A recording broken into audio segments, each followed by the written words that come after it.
Okay, this is Dave again, Mountain Man Outdoors, Recreation and Survival. Chris is on the other end of this, but camera. First thing is to everybody around the planet that has viewed the Bigfoot thing. When all that happened, there wasn't any camera or any camcorder or anything, so there was no videos of it. But thanks you to everybody that's viewed it. We'll be going back up there sometime sooner than later. It's a very large area up there, so if you want to cover the whole thing, it just takes forever. So you really have to have a lot of strategy involved in how you're going to do that. Another part of that thing, up in that area, you hardly ever see any people. Rarely see anybody.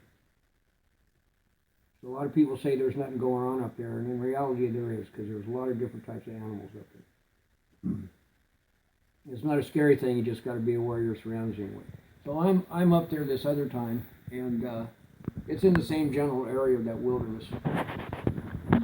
And it's at night, and I have a little campfire going, and I'm noticing off to my right, there's this trail out in front of me, and hiking trail, and off to my right over here about 35 feet maybe,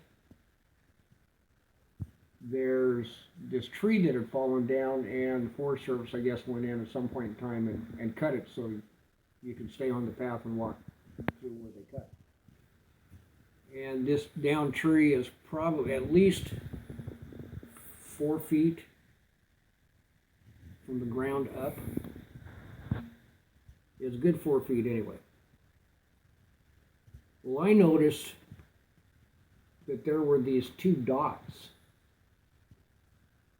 They weren't big, like big eyes, just kind of like these dots. A little bit bigger, but they weren't real close together, but they weren't real, but anyway, they were there. And I kept looking, and I was thinking, okay, there's no tree right behind that down tree. They're not reflectors tapped onto any trees or anything like that. There's nothing standing in front of this log. And I can't make out at all that there's anything sitting on the log. And these two dots, and they're like eyes, they're at least, let's say that log is 4 to 5 feet from the ground up. And those two dots that I'm looking at that are looking at me are probably about probably 3 foot higher than the top of that log. So we're looking at 4, 5, 6, 7 feet anyway. And it was there for all in all about 40 minutes maybe, half an hour, 40 minutes. Because I was just sitting there with the campfire, and I just kept glancing over, and they're still there. And they're still there. And I'm like, what the heck is looking at me? And there's nothing sitting on top of this log at all. I said there's nothing standing in front of it. And after about 30 to 40 minutes, closer to 40 minutes, those two eye things were just gone. Never heard anything. Never saw them move. They didn't blink. They were just gone. And I thought, okay, I'm going to get real gutsy. So I went out and walked around. I couldn't smell anything. I couldn't see any tracks. I don't know. What do you think that was? So I said it had to be about 7 foot up in the air, standing behind. And I thought maybe it was an elk, but like I said, I didn't hear anything move. It just kind of went away. Another time up there in that same area, this is about the 1st of April, and I used to go up in that area. I'd be up there April 1st every year for quite a few years, and it starts snowing. And if I go in kind of heavy with food and stuff like that, I will drop off supplies as I go in, as I'm going up, so I can kind of eat my way back down. And So I'm in my high altitude tent, and I'm, dug in real good and everything. And in the middle of the night, I hear the ground starts moving. It's not going anywhere, but it's moving, and I'm hearing this, and it's just outside of my tent. And I sit up, and what the hell is going on out there? And it stopped for a second, and I kept yelling, and then it took off. And it wasn't the dum-dum-dum-dum-dum-dum, it was the, and it was going away from me, but it sounded like it was, sounded like it was going to the east of me. But the ground was actually moving. It was that close, and it was real, real heavy. So there's always a lot of activity up there. And it's not a deal to be frightened or anything, but it just comes out of nowhere, and it'll get your attention really quick, and you just have to kind of be mentally prepared for it, because it'll just freak you out. Once again, thanks for everybody that's been viewing. I didn't expect that at all. That's pretty cool of all of you to do that.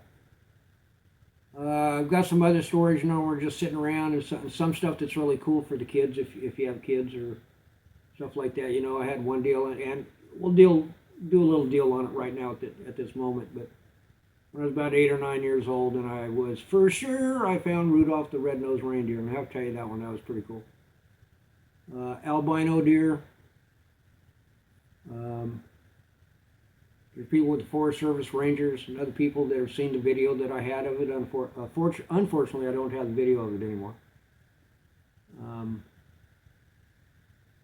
One of the managers for Cabela's, I showed him, and he got all of his managers together, and they looked at that video, and they were just kind of, you got to be kidding me. They thought it was a goat.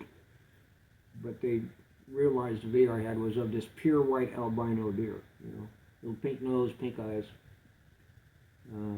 I can tell you something about like that. It's good, just kind of family type stuff, And there's stuff about when I've been back there with horses on horseback and swimming in some coves with the horses, and the little things that happened that were kind of comical and stuff, and getting thrown out of the saddle into trees, and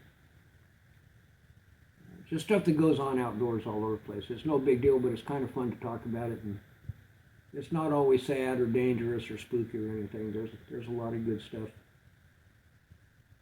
And there's stuff like my daughter, when she was like 9 years old, I think. I remember the very first fish she caught in a lake, and it was a 17-inch rainbow. And that's the only fish we needed to catch all day. That made the day. So it's all these little things that happen. Like I said, I've been doing it for over 50 years.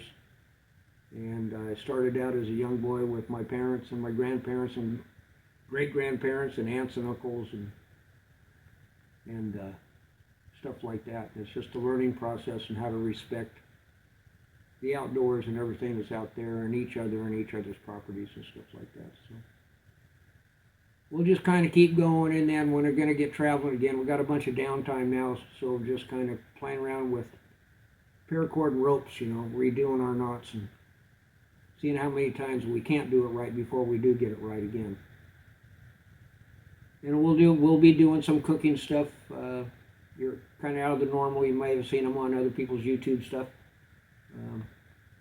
Simple little things, cakes, eggs, roast, different types of stuff. No skillets, bread, different types of fires, and the shelters and whatnot. We'll just kind of go along as we go along. And say we got a bunch of downtime. I'm kind of mentally preparing for the next outing and the next and the next. So anyway, thanks again to everybody. It's pretty cool. Something I didn't even expect. Have a good one. Stay tuned in if you got any comments or anything, or any questions about any of the outdoor adventures or stuff, rafting wise, or up in the snow camping, anything like that. And the recreational part of it is always welcome too, because it's usually family oriented, and it's a lot of fun and different things you can do, and kind of bring the kids up in a good, healthy atmosphere, and environment, so they have fun and they'll always remember. See you later. Bye.